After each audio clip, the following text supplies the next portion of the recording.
Paul Kaluki est un jeune Kenyan défenseur de l'environnement qui se bat pour promouvoir un engagement significatif des jeunes en faveur de l'action climatique. On le voit ici à Kigali, au Rwanda, parler de la contribution des jeunes et des communautés indigènes dans la protection de l'environnement. C'était lors du Congrès africain sur les aires protégées qui s'est tenu au Rwanda du 18 au 23 juillet 2022.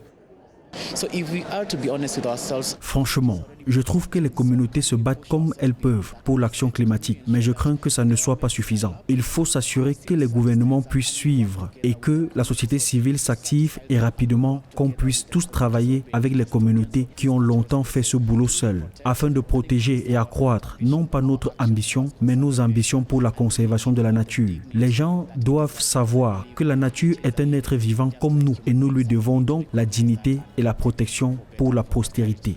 Pour Kaluki et plusieurs experts, il n'y a pas de solution pour eux sans eux. Il s'agit ici des jeunes, des femmes et des communautés indigènes. Et ce fut en tout cas le point fort de ce dernier congrès en Afrique, la participation de plusieurs représentants de ces groupes privilégiés pour l'action climatique. Je trouve que c'est exceptionnel et je pense que dans plusieurs pays africains, les femmes n'ont pas toujours forcément de voix par rapport aux hommes, bien qu'il y a plus de femmes que d'hommes. Je vis dans un pays qui est la 4e plus grande île du monde et la première plus grande dans l'océan Indien. Et c'est un pays qui est reconnu pour sa biodiversité exceptionnelle, donc c'est tout à fait normal de travailler pour ça. Et après, mon pays fait face à diverses pressions en termes d'environnement. On perd nos forêts et bon, pour moi, c'est un peu le combat, c'est de contribuer à sauver un peu notre environnement.